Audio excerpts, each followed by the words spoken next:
28 October chief justice Pakistan justice Yahya Afridi साहब का पहला वर्किंग डे है बतौर chief justice Pakistan open court में बैठने का। वैसे उनको हलफ उठाए हुए आज दूसरा दिन था और इन 2 दिन में जो उनके इक़दाम हैं उन्होंने हुकूमत को बहुत ज़्यादा परेशान कर दिया है। आज आपने देखा कि शहबाज शरीफ और बिलावल भुट्टो जरदारी मिले हैं। आखिर परेशानी क्या है, क्या ऐसी चीज़ें की हैं याहिया अफरीदी साहब ने जिसकी वजह से परेशानी है, और इन चीज़ों के बाद आगे क्या परेशानी है कि आगे क्या कुछ हो सकता है, इन तमाम चीज़ों पर बात करते हैं। देखें, एक तो ये हुआ कि जैसे याहिया अफरीदी साहब के नाम की मंजूरी दी गई तो याहिया अफरीदी साहब ने फौरी तौर पर ही सुप्रीम कोर्ट का चार्ज संभाल लिया। नोटिफिकेशन होने से पहले ही वो चार्ज इस तरह से उन्होंने संभाला कि उन्होंने फ़ौरन ही जाके और चीफ जस्टिस पाकिस्तान जो उस वक्त थे काजी फाइज़ ईसा, उनसे मुलाकात की। और अब ये नहीं पता कि उनकी मुलाकात क्या हुई है, लेकिन जो तासुर है वो यही है कि उन्होंने जाके और काजी फाइज़ ईसा को ये कैटेगोरिकल कह दिया था कि आपने जुडिशल कमीशन का इजलास नहीं बुलाना, और उन्होंने यानी जाके बता दिया था काजी फाइज़ ईसा को कि अब मैं बॉस हूँ और अब चीज़ें मैं करूँगा, तो आपकी बड़ी मेहरबानी, अब आप कोई किसी तरह का एडवेंचर मत कीजिएगा। क्योंकि आपको पता ही है कि एक डिस्कशन शुरू हो गई थी शहर इक़्तिदार में, और वो ये थी कि काजी फाइज़ ईसा जो हैं वो जाने से पहले जुडिशल कमीशन का इजलास बुलाएंगे और वो इजलास बुलाकर और अमीनुद्दीन खान को जो है वो आइनी बेंच का सरबराह लगा कर जाएंगे या कोई न कोई और वारदात डाल कर जाएंगे। और आपको पता है कि जब तक काजी फाइज़ ईसा रात 12 नहीं बज गए और उनसे पूरा पाकिस्तान की पूरी तरह जान नहीं छूट गई, तब तक एक खौफ था कि ये कोई वारदात डाल ना दे। जितना वो मकरू आदमी था उससे एक खौफ रहा कि कोई जाते जाते और कोई चीज़ शरीफ ख़ानदान को ज़रूर देकर जाएगा, ऐसे नहीं ये जाएगा। खैर, जैसे मैंने आपको अर्ज़ किया कि याहिया अफरीदी साहब ने जो है वो जैसे उनके नाम की मंजूरी हुई उसके बाद वो एक्टिव हो गए और उन्होंने हलफ उठाने से पहले मुख्तलिफ ब्रांचेज़ के जो हेड हैं उनसे मुलाकातें शुरू कर दी और बहुत एक्टिव हो गए। और जिस याहिया अफरीदी साहब को हम जानते हैं ये वो याहिया अफरीदी साहब नहीं है जिस तरह के इक़दाम याहिया अफरीदी साहब ने पिछले 2 दिनों में कर छोड़े हैं। अब उन्होंने किया क्या पिछले 2 दिनों में? अच्छा, ये हम साथ साथ ज़ाहिर है जब भी बात होगी थोड़ा सा आपको बताते रहेंगे बैकग्राउंड, ताकि अगली बात को समझने में आसानी हो। मुख्तसर तौर पर देखें, हलफ उठाने से पहले उन्होंने फुल कोर्ट मीटिंग बुलाने का फैसला किया हलफ उठाने से पहले। उसके बाद उन्होंने हलफ उठाने के बाद सुप्रीम कोर्ट पहुंचकर प्रैक्टिस एंड प्रोसीजर कमेटी की तश्कील 9 की। जस्टिस मंसूर अली शाह साहब का मुतालबा मंजूर करते हुए उन्होंने ना सिर्फ फुल कोर्ट मीटिंग बुला ली 28 के लिए, कल के लिए यानी, बल्कि उन्होंने तश्कील 9 कर दी। जो प्रैक्टिस एंड प्रोसीजर कमेटी है उसमें से जस्टिस अमीनुद्दीन खान साहब जो बड़े लाडले थे काजी फाइज़ साहब के, और नून लीग उनसे बहुत मुतमईन थी और नून लीग उनको चीफ जस्टिस पाकिस्तान बनाना चाहती थी कि याहिया साहब इंतकार करें और उनको बना दें, उनको कमेटी से निकाल बाहर किया। उसके बाद उन्होंने वेबसाइट अपडेट करवाई और उस पर सीनियर प्यूनी जज जो है वो जस्टिस मंसूर अली शाह साहब को लिखवाया। इस पर भी हुकूमती हलकों में बहुत ज़्यादा बात हो रही थी कि सीनियर प्यूनी जज जो हैं वो अब याहिया अफरीदी साहब के बाद अमीनुद्दीन खान साहब जो हैं वो सीनियर प्यूनी जज हैं, सीनियर प्यूनी जज मंसूर अली शाह साहब नहीं होंगे, वो भी उन्होंने कर दिया। फिर उन्होंने ATC के इंतजामी जजेस की मीटिंग बुला ली 7 नवंबर के लिए। ये आपको मैं बड़ी तफसील से बता चुका हूँ, ये इसलिए इंपॉर्टेंट है कि 9 मई के तमाम केसेस ATC कोर्ट्स में, और वो जिस तरह से चलाए जा रहे हैं वो आपको पता है, जिस तरह से यास्मीन राशिद साहिबा हों, उमर सरफराज सीमा साहब हों, एजाज चौधरी साहब हों, इन सब के, या मियां महमूद रशीद साहब हों, इन सब के मामलात जिस तरह से पेंडिंग हैं और जिस तरह से अदलिया के साथ किया गया, और फिर आलिया नीलम साहबा ने जिस तरह से ATC के जजेस को चेंज किया था और आलिया नीलम साहबा ने चेंज किया और फिर 2 माह 8 दिन तक ATC लाहौर में जज ही नहीं था जिसने इमरान खान की ज़मानतें सुनी थी। ये सारे मामलात तहरीरी तौर पर याहिया अफरीदी साहब के सामने आएंगे। उसके बाद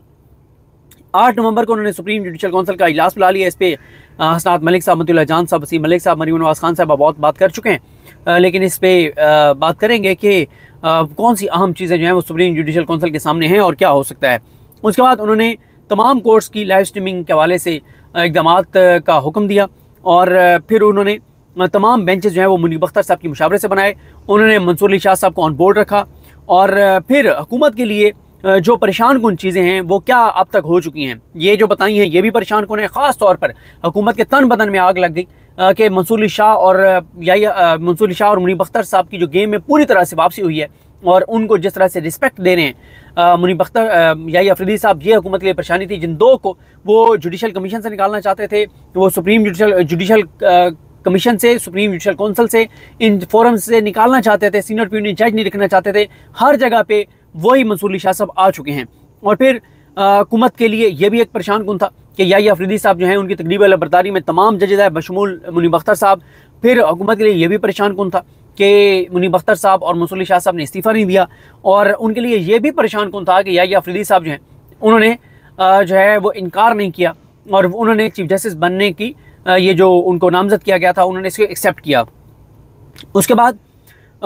ये भी हुकूमत के लिए परेशान कुन था कि याहिया अफरीदी साहब जो हैं वो मुनीब अख्तर साहब और मंसूर अली शाह साहब के साथ खड़े हो गए, और इसी तरह से मंसूर अली शाह साहब, मुनीब अख्तर साहब और पूरे जजेस जो इस वक्त अपने हलफ के साथ खड़े हैं वो सब याहिया अफरीदी साहब के साथ खड़े हो गए कि याहिया अफरीदी साहब से हमें कोई मसला नहीं है, हाँ इस प्रोसेस पे एतराज़ हो सकता है लेकिन उनकी ज़ात से किसी को कोई एतराज़ नहीं है। फिर हुकूमत के लिए ये भी परेशान कुन था और है कि तमाम जजेस ने इकट्ठे मिलकर चलने का जो है वो फैसला किया है। उसके बाद अब हुकूमत की परेशानी क्या है, हुकूमत जो घबराई हुई है वो क्या है? हुकूमत घबराई हुई है कि एक तो कमेटी में ज़ाहिर है मुनीब अख्तर साहब, मंसूर शाह साहब आ गए, अब जो भी वो केस लगाना चाहेंगे वो लगाएंगे, और याहिया अफरीदी साहब अगर किसी बात पे इख्तलाफ भी करेंगे तो वो अक़लियत में भी हुए तो वो इसको एक्सेप्ट करेंगे खुले दिल के साथ, लेकिन फ़ैसला वही होगा जो कमेटी का फ़ैसला होगा, और कमेटी में ज़ाहिर अक्सरियत अब मंसूर अली शाह साहब और मुनीब अख्तर साहब की ही है। तो ये बहुत बड़ी हुकूमत के लिए परेशानी है, और हुकूमत के लिए परेशानी ये है कि कल जो फुल कोर्ट मीटिंग है उसमें कोई ऐसी चीज़ ना आ जाए, जजेस का मुतालबा ना आ जाए जिसमें जजेस कहते हैं कि जी ये 26वीं आईनी तरमीम के ऊपर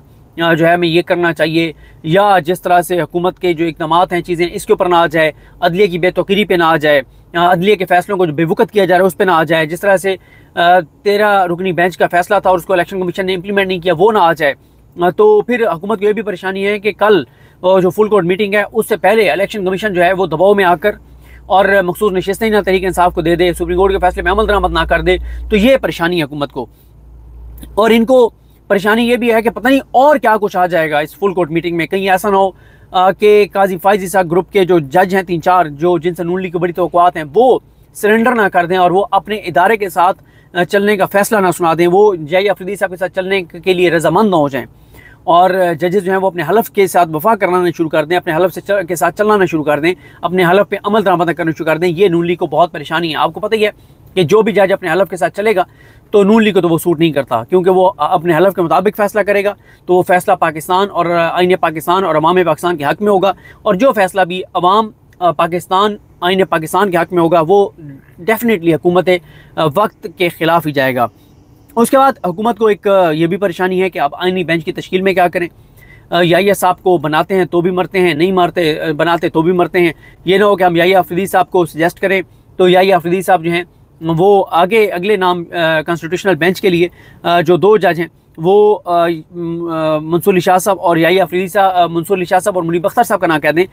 कि इनको भी आईनी बेंच में होना चाहिए। और अगर हुकूमत उनकी फिर बात नहीं मानती, क्योंकि हुकूमत की अक्सरियत है जुडिशल कमीशन में, तो क्या होगा? और अगर हुकूमत और ये भी हो सकता है कि याहिया अफरीदी साहब नाम ही मंसूर अली शाह साहब को दे दें कि वही आईनी बेंच के सरबराह होंगे, फिर हुकूमत क्या करेगी? और अगर हुकूमत खुद ही याहिया अफरीदी साहब की बजाय अमीरुद्दीन खान साहब का नाम देती है तो ये भी बहुत बड़ा मसला है कि अमीरुद्दीन खान साहब का नाम अगर वो देते हैं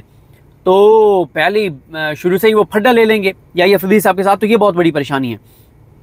उसके बाद उन्हें ये भी एक परेशानी है कि 26वीं आईनी तरमीम के हवाले से भी कोई डिस्कशन ना हो जाए या कोई ऐसा मामला ना हो जाए। जो पिटीशन आ रही हैं वो पिटीशन कमेटी के सामने अगर आई तो अगर याहिया अफरीदी साहब अक़लियत में आ जाते हैं और मंसूर अली शाह साहब और मुनीब अख्तर साहब कहते हैं कि सुप्रीम कोर्ट सुन सकती है और फुल कोर्ट को सुनना चाहिए, तो फुल कोर्ट को सुनना पड़ेगा। फिर ये नहीं है कि फुल कोर्ट को ना सुने, ये भी एक परेशानी है। और अहम केसेस जो पेंडिंग है, मिलिट्री कोर्ट्स वाला या 6 जज के ख़त वाला, ये केसेस अगर कमेटी ने लगाने शुरू कर दिए फिर क्या होगा? फिर इसी तरह से इनको परेशानी है कि 9 मई के जो केसेस हैं उस हवाले से जो रिपोर्ट एक मांगी गई है ATC कोर्ट से, उसमें को बड़ा ऑर्डर ना कर दें याहिया अफरीदी साहब के, फौरी तौर पर इनको सुने, फैसले करें। और वैसे मेरी इतला ये भी है कि नवंबर में 9 मई से रिलेटेड केसेस जो सुप्रीम कोर्ट में पेंडिंग हैं, जो काजी फायसा नहीं लगा रहे थे, वो लगाए जाएंगे और शायद वो आयशा मलिक साहबा के बेंच में लग जाएँ, तो ये भी एक बड़ा मसला हो जाएगा। आयशा मलिक साहबा वो जज हैं जिन्होंने 9 मई के मुल्ज़मान के मिलिट्री कोर्ट में ना सिर्फ ट्रायल को कलअदम किया था कि ट्रायल नहीं हो सकता इस चीज़ को, इस इम्कान को, बल्कि उन्होंने जो सिविलियन का ट्रायल करने की शिक थी आर्मी एक्ट में उसको ही कलअदम करार दे दिया था, आइन से मुतसादिम करार दे के और ख़त्म कर दिया था। उसके बाद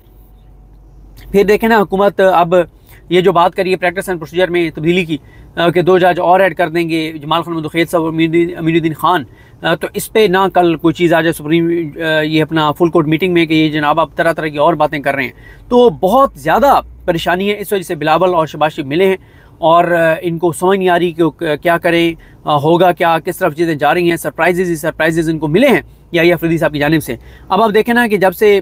काजी फाइसा के एक दौर ख़त्म हुआ तो अब तक क्या कुछ हुआ है, यानी उनका दौर ख़त्म होने से पहले ही आखिरी 2 दिन में चीज़ें शुरू हो गई थी। और फिर जिस तरह से काजी फाइजी साहब रात की तारीकी में फ़रार हुए पाकिस्तान से रात 3 बजे, और उनका चीफ जस्टिस पाकिस्तान का स्क्वाड ही वहाँ पे छोड़ के आया, सख्त सिक्योरिटी में बड़ा वहाँ पे वो उनको छोड़ कर आए कि कोई ऐसी चीज़ ना हो जाए एयरपोर्ट के ऊपर,